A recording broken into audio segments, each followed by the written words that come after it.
ရင်ဆုံးရိုးရိုးအကောက်ဖောက်ပြီးတော့ကိုကဘယ်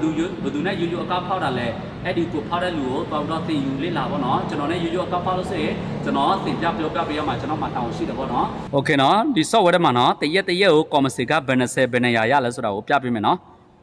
ဒီမှာနော်ဒီမှာဆိုရင်9နိုင်တော့ကျွန်တော်60ဘတ်ရတယ်နော်60ဘတ်နော်ဒီမှာနော်9ရက်နေ့တော့နော်3လပိုင်း9ရက်နေ့နော်ဒီမှာ90ဘတ်ရတယ်နော်ဒီတစ်ခုကြတော့နော်150ဘတ်ရတယ်ဒီမှာ3နာရီ33မိနစ်တော့နော်9ရက်နေ့နော်တွေ့လားနော်150ဘတ်ရတယ်ဒီမှာကတော့နော်ညနေတနာရီမှာနော်9ရက်နေ့နော်ဒီမှာဆိုရင်385ဘတ်ရတယ်နော်ဒီမှာဆိုရင်9ရက်နေ့3လပိုင်း2025 9နာရီ39မိနစ်မှာကျွန်တော်350ရတယ်နော်ဒီမှာလဲ9ရက်နေ့နော်ဒီမှာဆိုရင်2025နော်3လပိုင်းနော်9နာရီမှာနော်မနေ့9နာရီမှာကျွန်တော်300ရတယ်ကျွန်တော်အဲ့လိုမျိုးအသီးသီးရတာပေါ့နော်နော်တချို့ရက်တွေဆိုရင်ရနေတဲ့ရက်ရှိတယ်ရများတဲ့ရက်ရှိတယ်ဒီနေ့ကတော့တရက်ထက်နဲ့အားလုံးပေါင်းတော့ကျွန်တော်ဘယ်လောက်ရလဲ1265ဘတ်တရက်ထက်နော်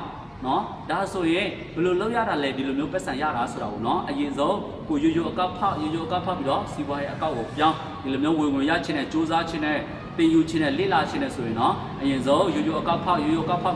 ကိုကဘယ်သူနဲ့ရိုးရိုးအကောက်ဖောက်တာလဲအဲ့ဒီကိုဖောက်တဲ့လူကိုတော်တော်တင်ယူလေ့လာပေါ့နော်ကျွန်တော်နဲ့ရိုးရိုးအကောက်ဖောက်လို့ဆိုရင်ကျွန်တော်သင်ပြပြောပြပေးရမှာကျွန်တော်မှတောင်းရှိတယ်ပေါ့နော်ကျွန်တော်ကဒီ software ထဲမှာအရင်တော့ကဘာမှနားမလည်တဲ့အချိန်တော့ကျွန်တော်ကိုလမ်းပြပေးခဲ့တဲ့နီးပြဆရာတူရှိတယ်သူလည်းသူ့ရဲ့သင်ပြမှုအောက်မှာကျွန်တော်စူးစမ်းတင်ယူလို့ဒီလိုမျိုးကျွန်တော်ရခဲ့တယ်အခုကျွန်တော်လက်စစ်ကန်အခုကြည့်နေတဲ့သူတွေကိုကျွန်တော်ပြန်ပြီးတော့လက်စစ်ကန်အနေနဲ့ကျွန်တော်ပြန်ပြီးတော့သင်ပြပေးတယ်ပြောပြပေးတယ်ကျွန်တော် TikTok ကောက်မှာလည်းသွားပြီးတော့စစ်စစ်ပါနော်ကျွန်တော်တပည့်တွေအများကြီးကျွန်တော်ပြန်ပြီးတော့လက်စစ်ကန်သင်ပြပေးတယ်ဘတ်ငွေသန်းနဲ့ရတဲ့လူလည်းရှိတယ်ဘတ်ငွေသိန်းနဲ့ရတဲ့လူလည်းရှိတယ်ဘတ်ငွေ1000နဲ့ရတဲ့ကျွန်တော်တပည့်တွေလည်းအများကြီးရှိတယ်နော်ကျွန်တော်ယုံကြည်တယ်ဆိုရင်နော်ဒီဗီဒီယိုတစ်ပုဒ်ကို like ခေါ်ချဲပေးပါကျွန်တော်လည်းငေါတရက်ရချင်တယ်ဆိုရင်တင်ယူလေ့လာဖို့မပြေးပါနဲ့တကယ်တင်ယူချင်တယ်ဆိုရင်ကျွန်တော်ရဲ့ TikTok profile အောက်မှာ Facebook လေးချထားတယ်ဝင်ပြီးတော့စာပြီးတော့ကျွန်တော်ကိုဆက်သွယ်လာလို့ရပါတယ်နော်ကျွန်တော်အဲ့လောက်ပဲပြောချင်တယ်နော်အားလုံးမင်္ဂလာပါကျွန်တော်တို့မျိုးရချင်တယ်ဆိုရင်နော်အချိန်မဆွဲတော့မနဲ့မြန်လာပြီးတော့လေ့လာတင်ယူကြစို့နော်